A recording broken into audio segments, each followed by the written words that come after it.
There are only two animals on the planet that the Creator identified himself with. And when I read the Bible, I was shocked to find that there are two animals that the Creator identified himself with. The first one is the eagle. The eagle. And the second animal is the lion. And when I identified those two animals as his favorite to identify himself with, I recognized I better study these two animals, because if he is the leader of the universe and I want to be a leader on earth, I better find out the nature of these animals and also the attitude of these animals. And I discovered that both of them are the kings of their domain. The eagle is the king of the bird kingdom, and the lion is the king of the animal kingdom. I don't therefore want to not understand them. Well, I want to talk about the lion today, even though I can do a session on the eagle, which is very important. But let's talk a little bit about the lion. The lion has what I call the spirit of leadership. And this word spirit here is referring to attitude. Everybody say attitude. A leader has an attitude that makes him or her different from followers. And the lion exhibits that attitude.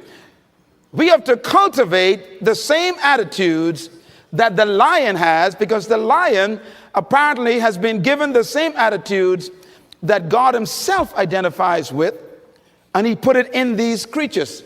And apparently you and I are supposed to be the king of the animal kingdom, the rulers of all animals. So obviously we have somewhere trapped on the inside these same potential attitudes. Now, the lion is the king of the jungle, but the lion to me is a great source of encouragement to all of us. I want you to write this down. Remember this as long as you live. Number one, the lion is not the tallest animal in the jungle. Number two, the lion is not the largest animal in the jungle. Number three, the lion is not the heaviest animal in the jungle. Number four, the lion is not the smartest animal or the most intelligent animal in the jungle. And yet, the lion is the king. Tell your neighbor there's hope for you. That's right, because you ain't tall, you ain't smart, you ain't intelligent, you ain't the biggest, but you could be the leader. The lion, therefore, cancels all of your excuses for not becoming a leader. You don't need to be intelligent. You don't need to be smart. You don't need to have a certain height. You don't need to have a certain weight. You don't need to have any kind of advantage. And yet you can be the leader. Now, what's the main thing that shocks me about the lion is that the lion is not larger than the giraffe, bigger than the elephant, or heavier than the hippo. The lion is an amazing creature. He's not as smart as the hyena or the snake. And yet, when he shows up, they all run away. What makes the lion so unique? Well, here's one of my favorite quotes that I put in my books, and I believe it really brings home the point. An army of sheep led by a lion will always defeat an army of lions led by a sheep.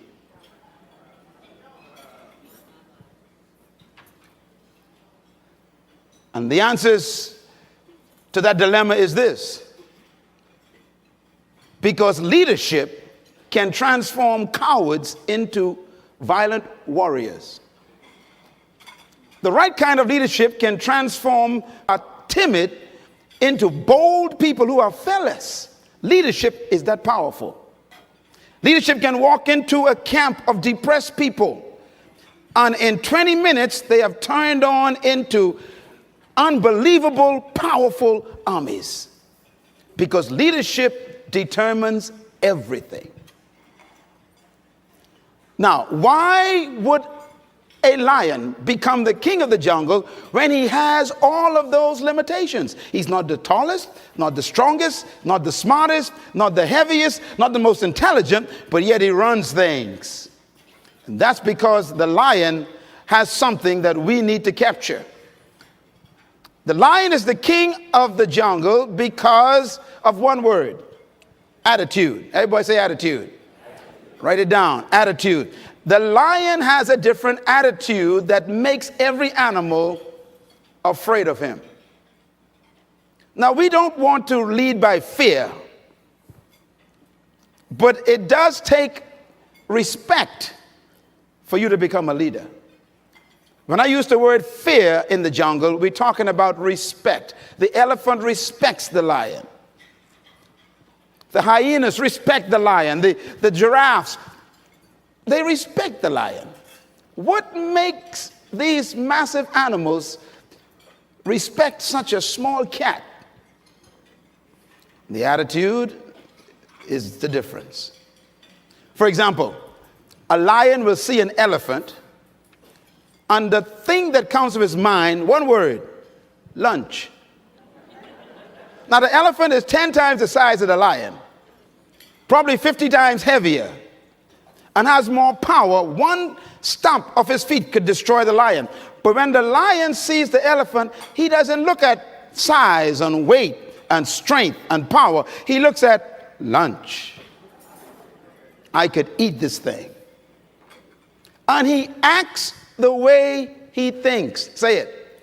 He acts the way. You see, the size is not the problem. The weight of the elephant is not his concern. What makes him act is the way he thinks. And because he thinks he can eat the elephant, he attacks him. Leadership attitude. Now, here's another amazing mystery. The elephant is larger, bigger, stronger, more powerful, heavier, and more intelligent.